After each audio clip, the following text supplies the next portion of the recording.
The Phoenix Force, aka Jean Grey. This isn't just a mutant power, it's a cosmic deity wearing human skin. Normally, Jean Grey is a powerful telepath and telekinetic, one of the X-Men's founding members. But during a mission in the Uncanny X-Men number 101, 1976, she sacrificed herself to save her team, dying in solar radiation. That's when the Phoenix Force, an ancient entity of life, death, and rebirth, copied her form and essence, believing it was Jean. At first, as the Phoenix, she wielded power on a scale no mutant ever had, reshaping matter, healing planets, and flying between stars. But, in the Dark Phoenix saga, trauma and manipulation broke the illusion. The Phoenix's hunger awakened. In Uncanny X-Men number 135, Dark Phoenix consumed an entire star, wiping out the 5 billion inhabitants of the Debari system. She fought the Shra Imperial Guard, a cosmic army, to a standstill by herself. The mindset shift was absolute. Jean's compassion was replaced by the cosmic craving of a force of nature.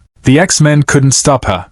Only Jean's last shred of humanity could, leading to her sacrifice on the moon. When the Phoenix Force appears, it's not a hero arriving. It's a natural disaster that happens to look like someone you love.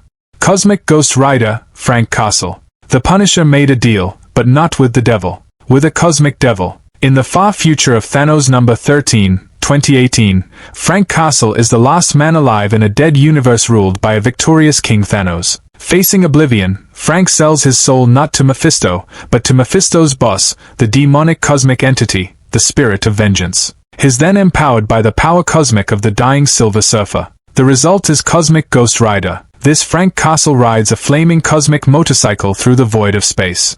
He wields hellfire-infused cosmic blasts, regenerates from atoms, and commands chains that can bind celestial beings. In Cosmic Ghost Rider number 1, he single-handedly attacks Thanos' palace on a dead Earth, battling the Mad Titan's entire army. His mindset is a chaotic cocktail, the Punisher's relentless mission, the Ghost Rider's penance stare, and a cosmic awareness that has driven him completely, hilariously insane. He doesn't just punish criminals, he seeks to punish the entire universe for its failure. He's been a herald for Galactus, a soldier for Thanos, and a babysitter for a young Thanos. Frank Castle was always a force of nature. As Cosmic Ghost Rider, he's a force of the cosmos, fueled by nihilism and hellfire.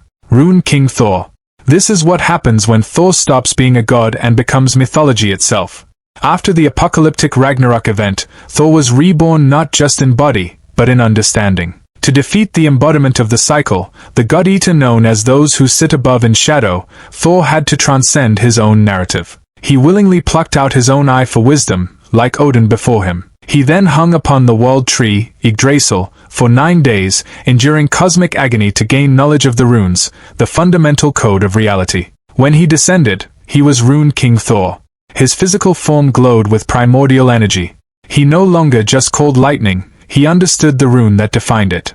In Thor number 85, he didn't fight the God-Eaters with his hammer, he rewrote the story they were feeding on, erasing them from existence.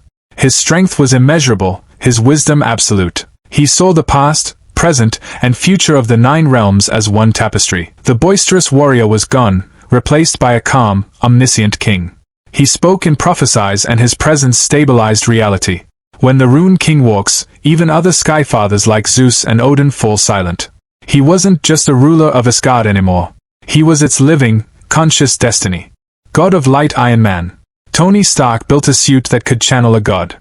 And then he became one. During the King in Black event, the universe was drowned in the primordial darkness of the symbiote god Null. Earth's heroes were being obliterated. In a last-ditch effort, Tony Stark merged the Enigma Force, the sentient power of the microverse that once created Captain Universe, with his most advanced armor.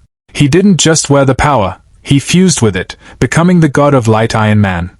His armor transformed into a sleek, luminous white and gold form, radiating cosmic energy that repelled the living abyss. In King in Black number 4, he didn't just blast symbiotes, his mere presence created a zone of pure light that evaporated them. He flew into the heart of Null's darkness and struck a blow that cracked the god's armor, a feat no other hero could manage. The mind shift was profound. Tony's ego and anxiety were burned away by the pure, purpose-driven consciousness of the Enigma Force. He thought in terms of universal balance and the fundamental war between light and dark. He wasn't engineering solutions, he was enacting cosmic laws. For that moment, Iron Man stopped being a futurist. He became a fundamental force of creation, the universe's own antibody.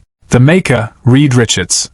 Intellect, unchecked by morality, becomes a kind of chilling divinity. Reed Richards of Earth 1610, the ultimate universe, didn't gain new powers. He simply removed all the limits. After the death of his world and family, the man who believed in fantastic progress snapped. He faked his death, surgically altered his brain to expand its capacity, and encased his head in a biomechanical helmet. He re-emerged as the Maker. His elastic body became a tool of perfect precision. His mind operated on a scale that saw people as variables, civilizations as experiments.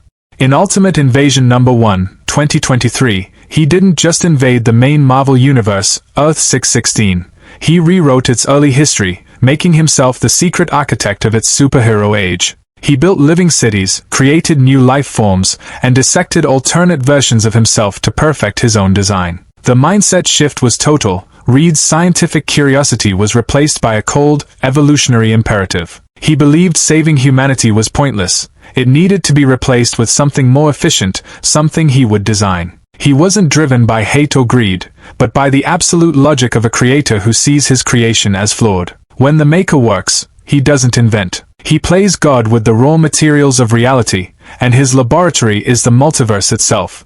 All Black, the Necrosword, Gorr's God Butcher. A weapon that makes gods into prey. The Necrosword, also known as All Black, was the first symbiote ever created, forged by the dark god Null from the living abyss to kill Celestials. It found its perfect wielder in Gorr, a mortal who lost all faith. When Gorr bonded with All Black, he didn't become a hero or a villain. He became the God Butcher. The sword fed on divine energy, granting Gorr strength, immortality, and the ability to shape it into any weapon or construct. More importantly, it amplified his all-consuming purpose, the extinction of all gods across all time. In Thor, God of Thunder, Gorr slaughtered pantheons across millennia, fighting a war against Thor in the past, present, and future simultaneously. He created shadow clones, enslaved divine beasts, and even built a god-killing bomb at the center of a dead star. The sword didn't just give him power, it erased his mortality and empathy, leaving only the razor-sharp creed, all gods must die.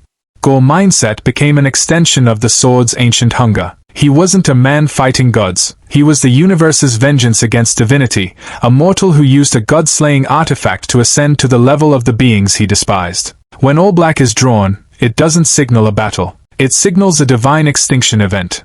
The Starbrand, Kevin Connor. A living Big Bang in human form. The Starbrand is not a person with powers. It is a cosmic failsafe, a weapon of last resort implanted into a random mortal to protect a planet. When college student Kevin Connor became the Starbrand of Earth 616 during the Avengers vs. X-Men conflict, he inherited power that dwarfed almost every hero. The Starbrand is a tattoo-like brand that grants the user the energy output of a newborn star, unlimited cosmic power for destruction and creation. Kevin could fly through space, survive black holes, and fire blasts that could shatter moons. In New Avengers No. 5, still learning to control it, his sneeze nearly destroyed the Avengers HQ. His struggle wasn't to be strong enough, but to be gentle enough not to atomize everything he touched. The mindset shift was one of terrifying scale. A normal kid suddenly held the life and death of his world in hands that could accidentally crack its crust. He saw energy matrices, gravitational fields, and the life force of planets.